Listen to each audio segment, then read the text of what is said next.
spooky. Now, if the management of it would have been right from the beginning, we wouldn't be here. Caitlin Clark would have went to the Olympics, and we would have a better management with the referees. Now, with all of that being said, we have to talk about this recent interview Adam Silver just did on NBC, because this interview right here has caused a bunch of friction within the WNBA. And it's not only just this interview, we have to talk about the ratings looking a little spooky for the WNBA finals, because based off the current ratings, they don't. The WNBA finds itself at a crossroads following recent statements from NBA Commissioner Adam Silver regarding league operations and growth patterns. Multiple controversies have emerged simultaneously, raising questions about the organization's direction and leadership approach. The excitement surrounding Caitlin Clark appears to be fading, while criticism of WNBA Commissioner Kathy Engelbert continues mounting. Various online personalities have begun discussing these developments, suggesting turbulent times ahead for women's basketball. Had the league handled things properly from the start, these issues might have been avoided. Clark could have participated in the Olympics, and officiating standards might have been better established. The ratings looking a little spooky for the WNBA finals, because based off the current ratings, they don't need Caitlin Clark anymore. At least they think they don't need Caitlin Clark. But with all that being said, man, let's check out this clip right here, man. I want to pull this up for you guys so you guys can check it out. So this is something that I came across online.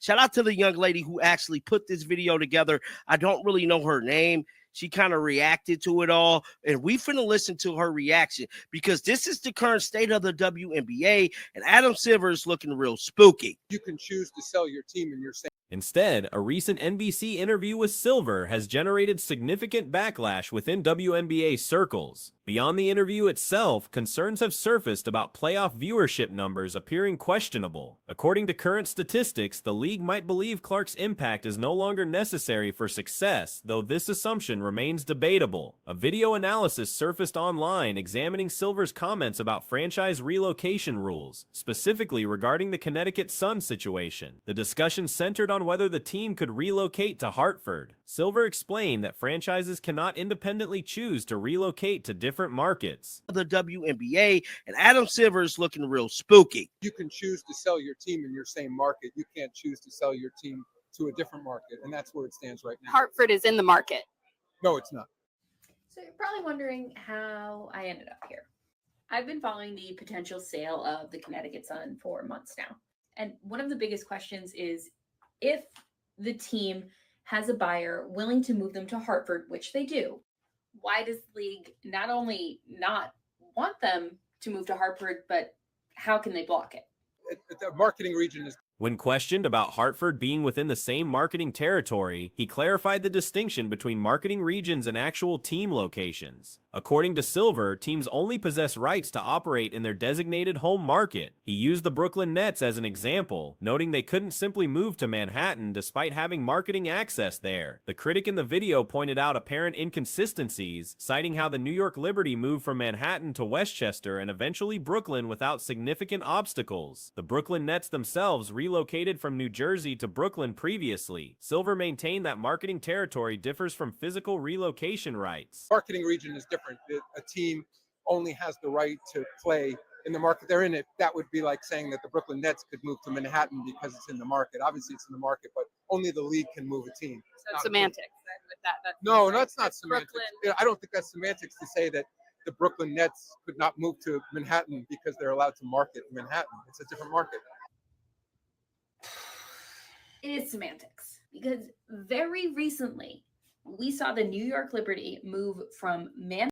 The Mohegan Tribe, current owners of the Connecticut Sun, cannot unilaterally move the franchise. Neither NBA nor WNBA teams possess independent relocation authority. Such decisions require league approval and partner consensus. Regarding potential sales, Silver indicated the Mohegan Tribe could sell to another owner who would operate from their current arena. The confusion stems from the league's market definition, a 75-mile marketing radius versus the specific venue location. The Mohegan Tribe can sell ownership but only for operations at their existing facility. Questions arose about whether the league prioritizes expansion plans so heavily that it would rather restrict the Suns' options than accommodate a Hartford move. From Manhattan to Westchester and then to Brooklyn with little issue. This also wasn't an issue when the Brooklyn Nets moved from New Jersey to Brooklyn. So what it comes down to is the league's definition of market, which is completely up to them. I think there's confusion. The territory in which a team can market itself is different than a team moving to a different area. And The Mohegan Tribe demonstrates loyalty to Connecticut, preferring to keep the team in New England despite their desire to sell. Another significant issue involves WNBA finals ratings methodology. Data from the past decade shows viewership figures for Game 1 across multiple years. One analyst questioned the rating calculation changes, asking how accurate year-over-year comparisons remain possible when methods differ. According to reports, Nielsen didn't incorporate out-of-home viewing into estimates until 2020 and didn't apply this across all markets until 2025. The 2025 statistics use Nielsen's big data plus panel approach, while previous years relied solely on panel data. And the Mohegan Sun do not have the right to move the team. No team has the right to move NBA or WNBA. That's a decision from their partners at the league. So that's not on the table right now. They're moving the team, but if they wanted to sell their team to somebody else to play in their arena, that would absolutely be their right. If I'm hearing this correctly, the market is both the 75-mile radius where a team is allowed to market their product in, but their The timeline spans from 2015 through 2025, revealing a dramatic spike in 2025 numbers. Many observers find this sudden increase suspicious. Online reactions suggest skepticism about the legitimacy of these inflated figures. Comments range from questioning whether 2 million viewers actually watched to accusations of data manipulation. The consensus attributes any genuine year-over-year differences to Clark's presence, not methodology changes. The narrative appears to minimize Clark's influence on league growth. Their market is also only their home arena in which the Mohegan Tribe is allowed to sell and have somebody else come in and play and own the team in there, but they can play in the arena. So what it comes down to, is the league really that hell-bent on getting it to a city that was next in line in the expansion process that they would rather hamstring themselves and essentially force the team to stay in Uncasville? And the only reason that this Despite evidence suggesting otherwise, there seems to be an effort to downplay her impact and erase her contribution to increased interest in women's basketball. Adding to the controversy, Engelbert faced criticism following a podcast appearance with player Aaliyah Boston that generated considerable attention. The discussion revealed concerning dynamics between league leadership and players. The conversation acknowledged that Silver, as NBA commissioner, serves as Engelbert's superior. His recent New York statement suggested the situation transcends mere business metrics or viewership statistics, hinting at deeper relationship problems between league management and players. Historically, people could point to various excuses for WNBA struggles: viewership numbers, fan engagement, or talent dispersal due to overseas commitments during off seasons. Force the team to stay in Uncasville, and the only reason that this really is a conversation is because the Mohegan Tribe has loyalty to Connecticut. And despite wanting to sell the team, wants to do their best to at least keep the team in New England. Now, this young lady name is, I really can't pronounce it, but shout out to her, man.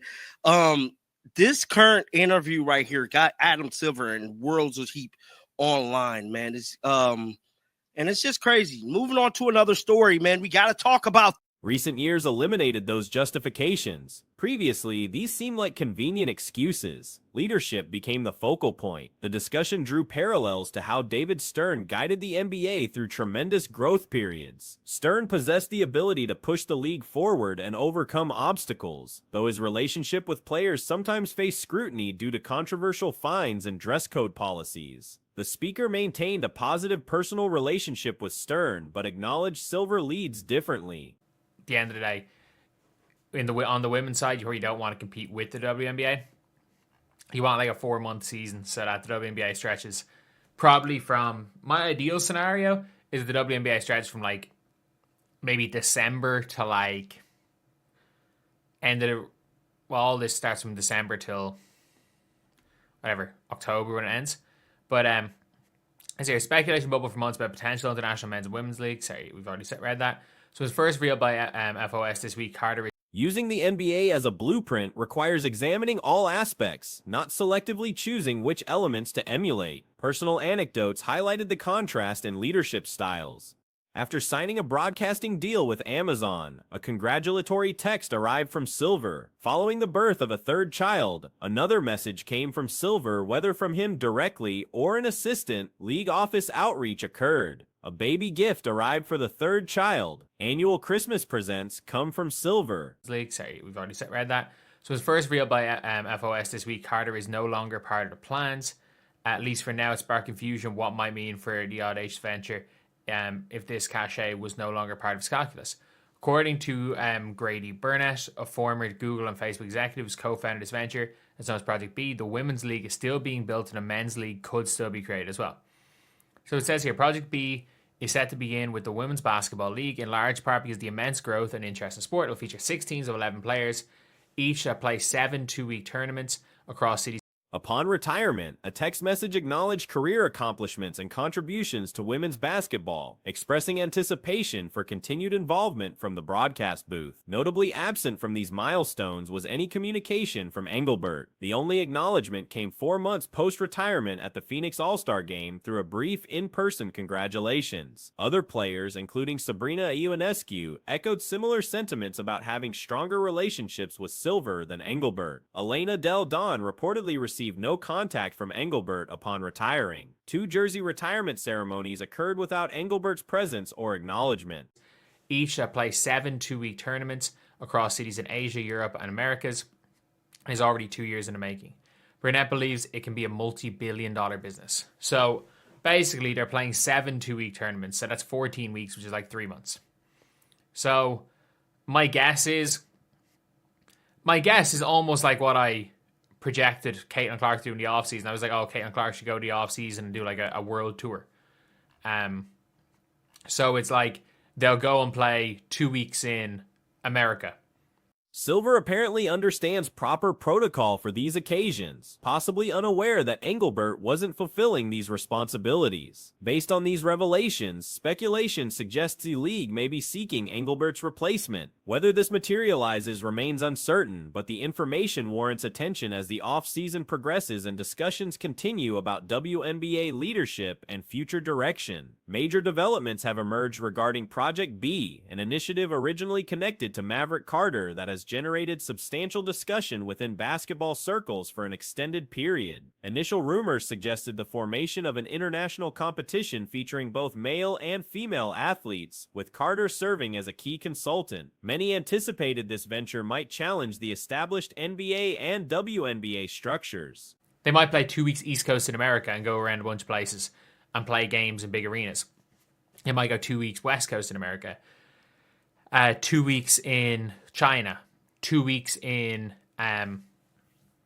like Europe, 2 weeks, I don't know, 2 weeks in like Eastern Europe, 2 weeks in Western Europe. Like it's an interesting one, but it means they're playing all over the world. And obviously there's going to be like 2 weeks in like Saudi and... However, the realistic assessment suggests this enterprise won't directly compete with either major American league. The primary competition appears to be unrivaled rather than the established professional circuits. Challenging the NBA seems unrealistic, while competing against the WNBA, though feasible, presents unnecessary complications. The strategic approach involves allowing athletes to establish reputations through WNBA participation while simultaneously recruiting elite talent globally. Some competitors might choose exclusivity with Project B, but maintaining compatibility with the women's professional season makes better business sense. An optimal arrangement would involve a 4-month competitive window. And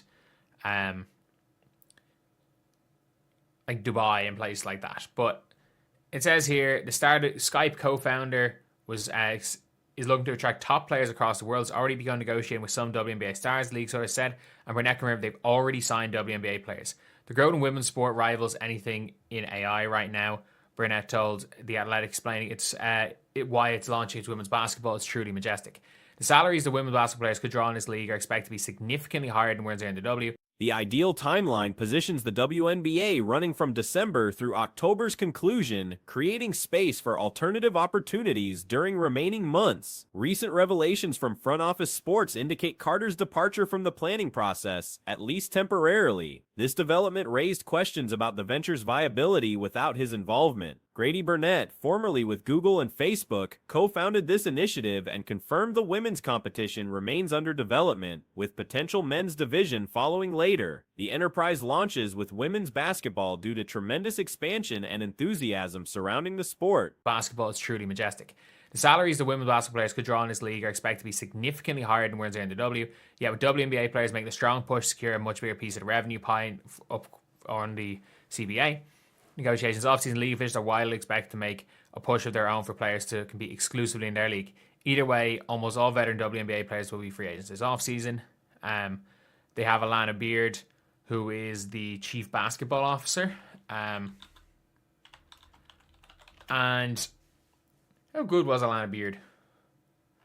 Alana Beard is a 6 squads comprising 11 athletes. Each will participate in 7 two-week competitive cycles spanning Asian, European, and American metropolitan areas. 2 years of preparation have already occurred, with Burnett projecting multi-billion-dollar revenue potential. The tournament structure translates to 14 weeks, approximately 3 months of competition. This format resembles suggestions for global exhibition tours, featuring elite players traveling worldwide. Teams might spend 2 weeks on America's eastern seaboard visiting major venues, followed by similar periods on the western coast, then progressing through Chinese markets, various European regions both east and west, and likely Middle Eastern locations, including Saudi Arabia and Dubai.